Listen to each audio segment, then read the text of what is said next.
Alors je m'appelle Axel Rousseau, j'ai été président de l'association Espéranto France et encore avant j'étais président de l'association Espéranto Jeunes pendant quelques années et je m'occupe de faire connaître l'espéranto principalement au travers des cours d'espéranto sur internet sur lesquels je travaille en tant qu'informaticien. Et donc moi je m'appelle Julia Edou, donc j'ai été trésorière d'Espéranto France et avant trésorière d'Espéranto Jeunes comme Axel. Et moi je m'occupe plutôt de tout ce qui est organisation des congrès, des rencontres d'Espéranto au niveau national et international. Je sais que l'association Espéranto France, elle date de 1898, donc soit 3 ans avant l'instauration du statut des associations de 1901. Donc on est plus vieux que les associations habituelles, quoi. Alors en fait, faut un peu expliquer l'origine des associations, parce qu'il y a plusieurs associations dans l'espéranto. Julia et moi, quand on s'est connus, on était dans une association qui s'appelait Espéranto Jeunes, qui est une association destinée aux moins de 30 ans. L'association Espéranto Jeunes, elle doit dater Des années 70, l'association Espéranto Jeunes. Alors c'est un peu compliqué parce que on a des gens qui adhèrent à l'association Espéranto Jeunes et qui ont moins de 30 ans, et on a des gens qui ont plus de 30 ans et qui adhèrent aussi à l'association Espéranto Jeunes pour les soutenir financièrement. Donc la règle qui avait été mise en place, c'est que les plus de 30 ans n'ont pas le droit de vote dans l'association Espéranto Jeunes. Comme ça leur permet d'assurer une certaine liberté sur leurs actions. Oui, et en plus, il faut souligner que tous les membres d'Espéranto Jeunes de moins de 30 ans sont automatiquement membres d'Espéranto France. C'est-à-dire que leur cotisation est gratuite à Espéranto France. Donc, l'association Espéranto France reprend cette partie des jeunes. C'est comme ça que l'association Espéranto France a des jeunes. L'association Espéranto France, en fait, fédère différentes associations. Donc, on a des associations affiliées, donc on a parlé d'Espéranto Jeunes, mais on a l'association des cheminots espérantistes, des associations régionales, etc. Donc il y a plusieurs branches, soit géographiques, soit par âge, soit par profession. Donc on a les cheminots, on a la FET, Fédération du Travail, on a les jeunes et on a les catholiques. Donc une association des catholiques qui parlent l'espéranto.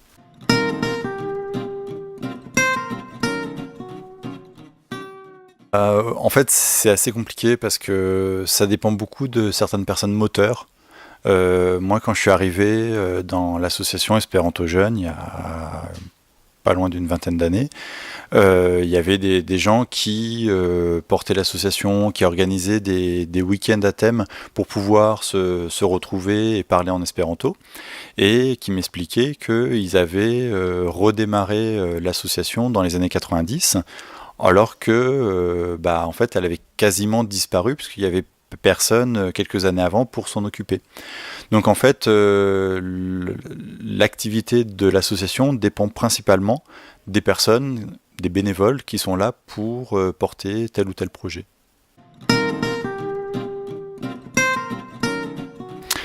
Alors elle évolue à mon avis suivant deux façons différentes et opposées. C'est que on a mis en place des cours d'espéranto sur Internet assez rapidement dans l'arrivée d'Internet. Donc à la fin des années 90, il y avait des cours d'espéranto. Et moi-même, j'ai appris partiellement grâce aux cours en ligne. Et de ma génération, les personnes de l'association qui ont mon âge ont pratiquement tous appris grâce à Internet. Donc l'arrivée d'Internet a beaucoup aidé pour l'apprentissage de l'espéranto. Et ces dernières années, on remarque l'effet inverse, c'est-à-dire que comme on a la possibilité de se rencontrer sur Facebook, d'organiser très facilement des groupes de discussion, ce genre de choses, j'ai l'impression que les jeunes ressentent moins le besoin d'adhérer à une association. Donc au final, l'association qui servait à rassembler des personnes et monter des projets, ces projets-là peuvent être réalisés sans le support d'une association. Donc du coup, il y a moins de jeunes dans les associations aujourd'hui. Ouais, alors en fait, on l'a développé de différentes façons. Enfin, moi, je travaille dans l'informatique, donc c'est vraiment mon domaine.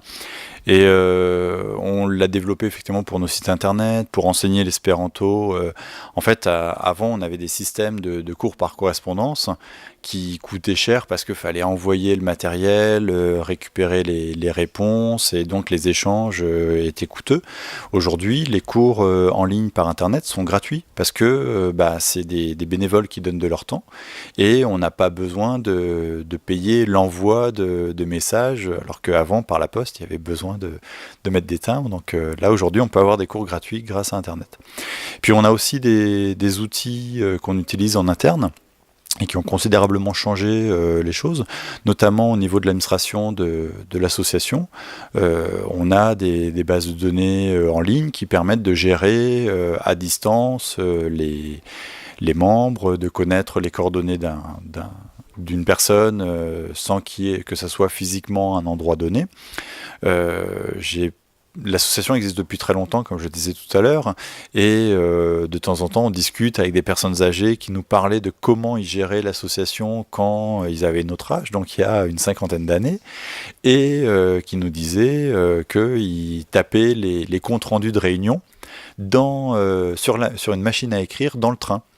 Et en fait, nous, quand on fait des réunions, on utilise des systèmes comme Google Doc, et donc on est plusieurs personnes à taper le compte-rendu de la réunion en même temps.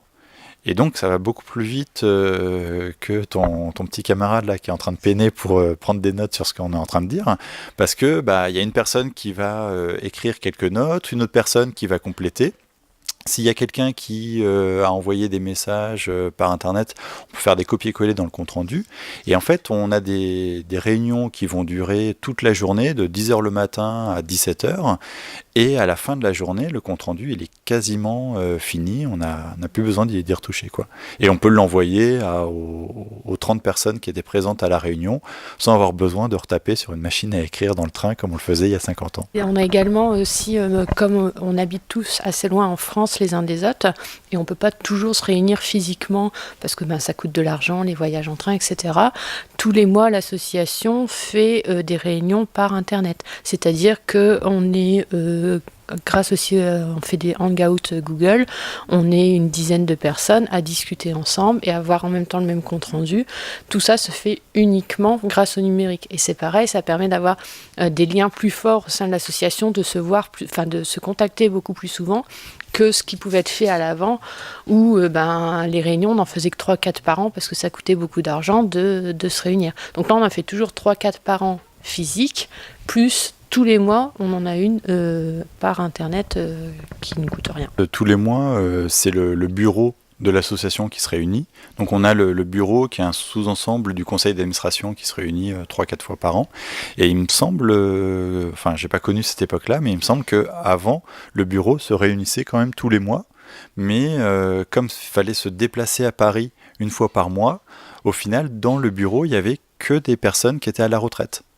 Et donc le fait d'avoir des outils numériques et de pouvoir travailler en journée et de se réunir 2 heures le soir, ça a permis d'avoir une moyenne d'âge du bureau qui a considérablement baissé. D'ailleurs, je crois que tu avais fait des calculs sur l'âge moyen des membres. Oui, tout à fait. C'est un calcul qui date d'il y a 2 ans. L'âge moyen des membres d'Espéranto France était de 68 ans et l'âge moyen des membres du bureau était de 35 ans ou 36 ans à l'époque. Donc, on voit la grosse différence quand même grâce aux outils numériques. Mais ça a un désavantage aussi, c'est qu'on voit que la moyenne d'âge de nos membres est beaucoup plus âgée, mais ils ont un peu du mal des fois à adhérer à cette modernité, et donc faire des réunions par Internet, pour certaines personnes, ça pose des problèmes. C'est-à-dire que elles ont du mal à se connecter sur Internet, à prendre un casque, à discuter comme ça. C'est des choses qui les aident pas. Donc ça a un avantage parce que du coup, ça coûte moins cher, ça nous permet de vraiment faire des choses différentes. Mais ça a un petit désavantage, c'est que on met à l'écart une certaine partie des personnes qui sont soit plus âgées ou bien aussi qui n'ont pas d'appareil numérique. Mais ça, c'est beaucoup plus rare, c'est pas vraiment le problème en fait. J'arrive pas du tout à l'imaginer parce que ça soit la gestion des membres, les réunions, la publicité qu'on fait en ligne, les cours en ligne, tout ça, on a besoin du numérique. Alors, à côté de ça, on aurait peut-être le besoin inverse quand même, qui est d'aller plus souvent à la rencontre des personnes dans la vraie vie, quoi. On organise des stands dans certains événements pour faire connaître l'espéranto, mais c'est vrai que comme sur Internet, les gens ils viennent naturellement vers nous, on se pose pas forcément suffisamment la question de comment faire de la publicité pour l'espéranto dans le monde réel, quoi. Parce qu'aujourd'hui, quand on tape cours d'espéranto gratuit, hop, on est le premier résultat sur Google, donc on se pose pas de questions, quoi. Alors c'est évident que le numérique attire les jeunes. D'ailleurs, il y a beaucoup de jeunes qui découvrent l'espéranto grâce à Internet. Donc quand on était chez Espéranto Jeunes, la plupart des personnes qui nous contactaient après, par exemple, pour participer à des rencontres d'espéranto, etc., c'est des personnes dont on n'avait jamais entendu parler, mais qui avaient découvert l'espéranto sur Internet par eux-mêmes, c'est-à-dire qu'ils avaient trouvé l'idée, ils avaient tapé sur Internet, ils avaient trouvé des cours en ligne, donc soit ceux d'Espéranto France, soit d'autres cours qui sont au niveau international. Ils avaient appris par eux-mêmes et d'un seul coup, ils se disaient « Ok, je sais parler une langue, mais je ne peux pas rencontrer des gens. » Et donc, c'est là où ils nous contactaient uniquement pour pouvoir rencontrer des gens. Mais sans cette partie numérique au départ, ces gens-là ne seraient pas venus au niveau des associations. Donc oui, et effectivement, ça amène beaucoup de jeunes d'avoir le numérique. Après, on a un peu l'effet inverse, qui est qu'il y a beaucoup de jeunes qui apprennent par Internet, mais ils ne se rendent pas forcément compte de la nécessité de rencontrer des gens dans la vraie vie, quoi. Et par exemple, il y a un nouveau cours qui a été lancé il y a 1 an qui s'appelle Duolingo, qui donne des cours d'espéranto pour les Anglais, les anglophones. Et en 1 an, il y a 500 000 personnes qui ont appris l'espéranto sur Internet grâce à Duolingo. Sachant qu'on estime qu'il y a à peu près 2 millions de personnes qui parlent l'espéranto dans le monde. Donc c'est en gros en 1 année, 1/4 de nouvelles personnes qui apprennent l'espéranto grâce à Internet. Et ces gens-là,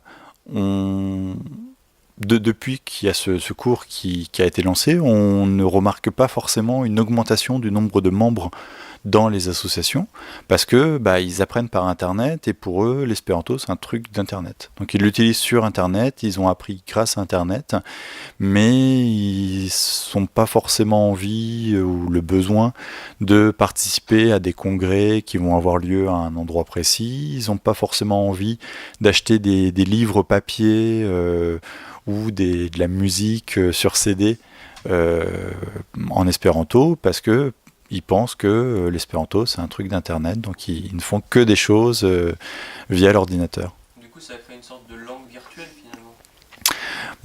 Ça crée surtout une communauté virtuelle. Enfin, parce que la langue c'est la même, quelle que soit la façon de l'utiliser. Et donc, oui, il y a des communautés différentes. Il y a des communautés en ligne. Et inversement, il y a des personnes qui utilisent l'espéranto dans le vrai monde et qui vont très rarement sur Internet, qui vont jamais sur Facebook pour parler en espéranto avec des gens. Sur YouTube, il y a des blogs en espéranto, des vlogs, donc des vidéoblogs en espéranto, et ces deux mondes ont parfois du mal à se rencontrer, quoi. C'est assez surprenant.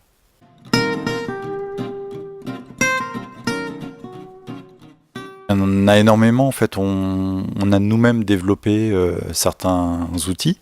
Donc les cours en ligne, moi je m'en occupe particulièrement.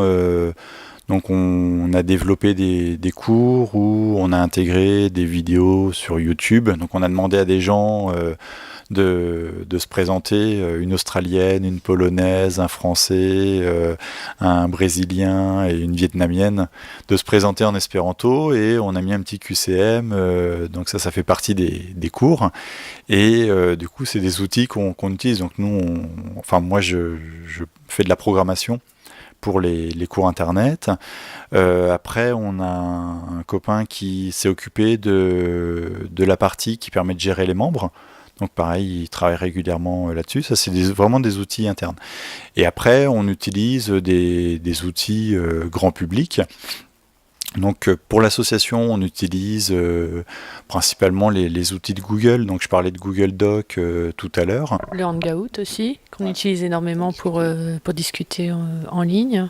Les listes de diffusion. Donc on utilise beaucoup les listes de diffusion pour travailler, principalement sur Yahoo actuellement, parce que historiquement c'était Yahoo qui présentait les listes de diffusion. On utilise pas mal Facebook aussi, avec un groupe Facebook, une page pour faire connaître nos activités. On a également utilisé Twitter dans le cadre de certaines actions très particulières, dont le Congrès mondial d'Espéranto.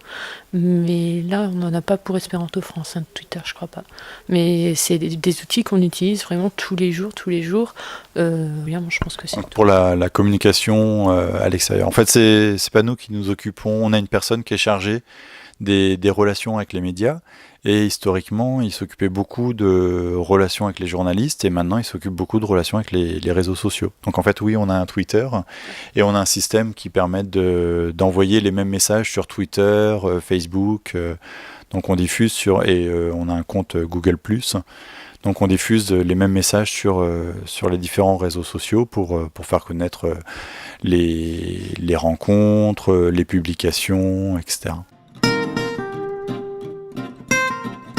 Alors en fait, nous, on ne l'utilise pas.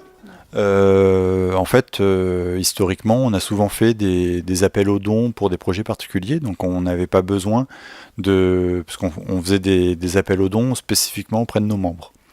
Et récemment, il y a eu un projet qui s'appelle Amikumu, qui veut dire trouver des amis. Et ce projet, en fait, c'est une application mobile pour trouver des gens qui parlent l'espéranto à proximité de chez soi.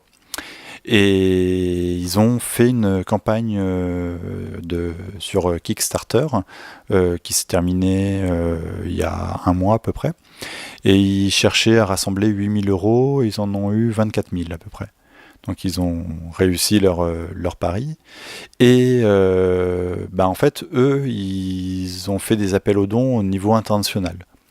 Mais je pense vraiment que les gens qui ont donné sur le projet sont des gens qui parlaient déjà espéranto et qui du coup étaient un peu identifiés. Il y a eu plusieurs associations qui ont donné des grosses sommes pour aider le projet. Je ne sais plus combien a donné Espéranto France. Je ne sais pas. Je pense que c'est pas quelque chose comme 300 € pour le projet. Donc c'est un peu plus que ce qu'un particulier pourrait donner. Et au final, la plateforme Kickstarter prend 8% du montant des dons.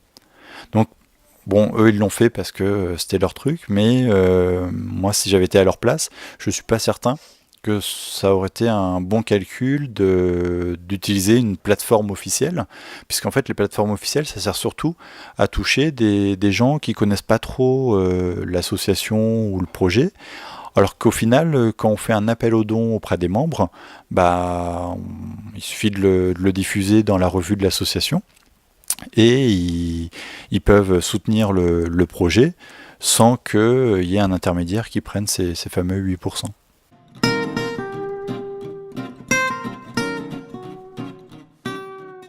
Alors, déjà, l'association Espéranto France, c'est en moyenne 600 membres, on va dire.